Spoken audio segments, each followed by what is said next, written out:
So England and Wales have finalised their preparation for the Rugby World Cup next year, but is it a recipe for success? And I thought you were going to score. Ask a better question, you get a better answer.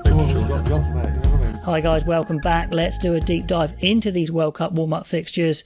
You may be thinking, I may be overdoing this, overthinking it, but I would counter with international coaches these days spend forever planning for preparation for the big tournaments, and none bigger, of course, than the World Cup. So they will have really tried to get the best warm-up fixture list they can get. That doesn't mean they always get it though. So I'm going to go through a few reasons why I think there may be good lists or maybe not so good lists, and also rate those lists as well. Now, Wayne Pivac and Eddie Jones will be targeting specific parts of their World Cup journey, the ones they think are critical, the ones they think maybe they can predict. Now, again, are they getting the fixture list exactly how they want? I don't know, but let's look at what they have got. Now, as an example of the detailed level of planning that these coaches go into, Eddie Jones has famously come out saying he prepared for a possible World Cup semi-final versus New Zealand in Japan last time out, and it worked out. They did face New Zealand and the plan worked. But of course, they didn't really have a plan for South Africa, and maybe even if they had, it wouldn't have worked the way South Africa played. But certainly, coaches will target the pool, they'll target certain knockout games. Certainly, the big teams will do that. So let's have a look at England's fixture list. Starts off with a double header against Wales, away first, then at home. So that is back-to-back weeks. So obviously they might have to jiggle around with their squad. They probably want to give everyone in their squad a run out anyway. So maybe that's one where we see two different teams or slight variations on the team. Then it's a week's rest, which I think is actually quite important. Then they go up against Fiji in Twickenham. It'd be interesting to see how they approach that. But anyway, possible rationales for this fixture list. So first of all, England's World Cup pool game is against Argentina, their first game. And that may be their biggest game of the pool. I don't want to do down anyone else in that pool, but it could well be the big decider that decides who goes first and maybe second. So it's pretty massive, and I think they're going to want to focus on that for sure.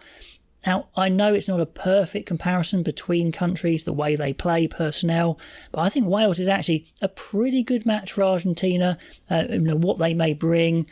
Wales are hugely committed in defence, tenacious, a huge national passion. Argentina and Wales, possibly the highest two on that level. And they're happy to take the game into a dogfight, as are Argentina.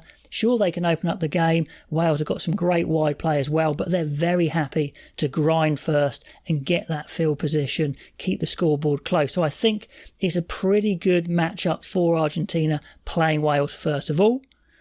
Now, playing Wales home and away, surely that is influenced a bit on the financial side. In fact, of course it is. In a World Cup year, unions will not have those home games. They'll miss out on international ticket sales. So at least they get a couple of big hits in these warm-ups, unless, of course, it's a home World Cup. Fiji, the last game there, and you could argue maybe they attack on a similar level of ambition to England's other big pool threat of Japan, although physically may be different, but certainly the amount they attack, the offloads, etc., the unpredictability could be a pretty decent matchup. And then finally, England also have a pool game against Samoa, and no disrespect to Chile here, but Samoa probably the next big threat. Physically very similar to Fiji, although Fiji should be slightly better, slightly stronger than Samoa. So again, I think that's pretty good preparation.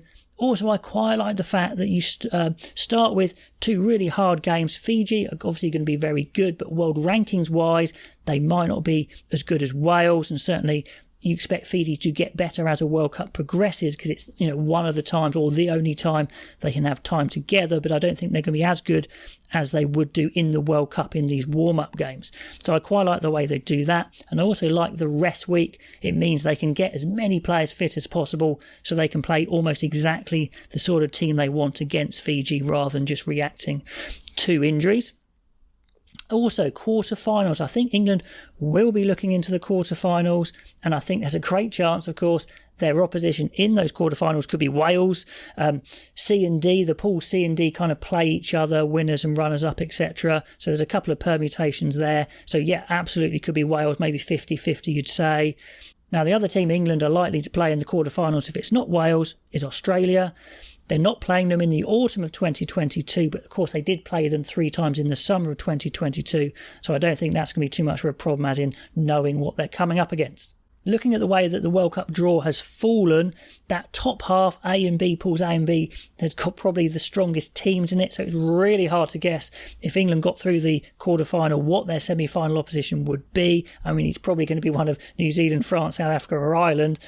Hard to tell who it's going to be. All of them incredibly hard, all very different. So I don't think there's much point planning to that stage, but certainly I think the pool and the quarterfinal goes really nicely with the fixture list here, and I think there is a clear plan. If that is the thinking, I think it's a pretty good one, but maybe I've read too much into it, or no, there's other oppositions they're thinking of.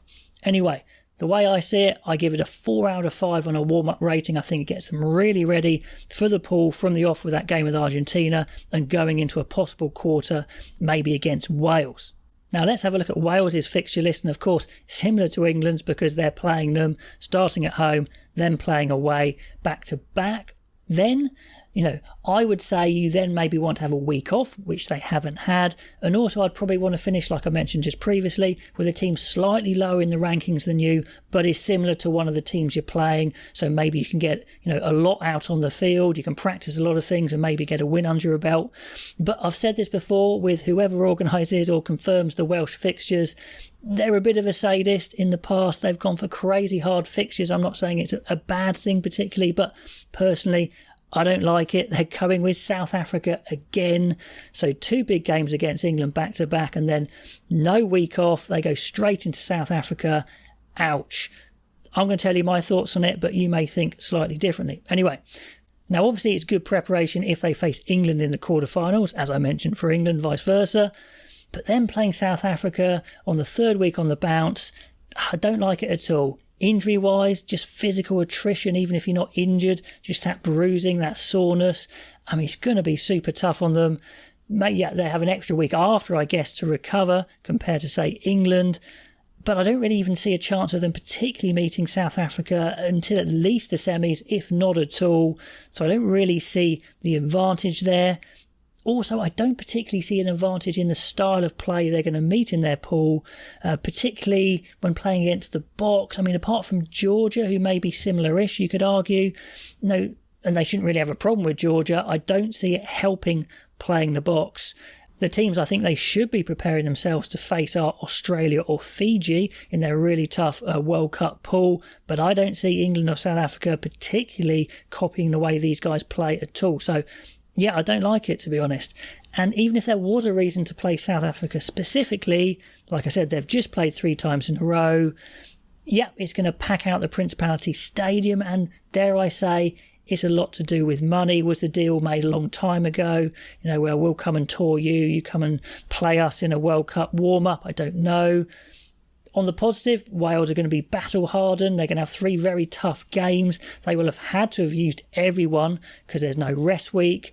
But the question is, how many are going to be left walking after that? So I don't like it. I think they should have had more rest and also an opposition that mimics Australia or Fiji more. So I actually give it a rating pretty low of 2 out of 5.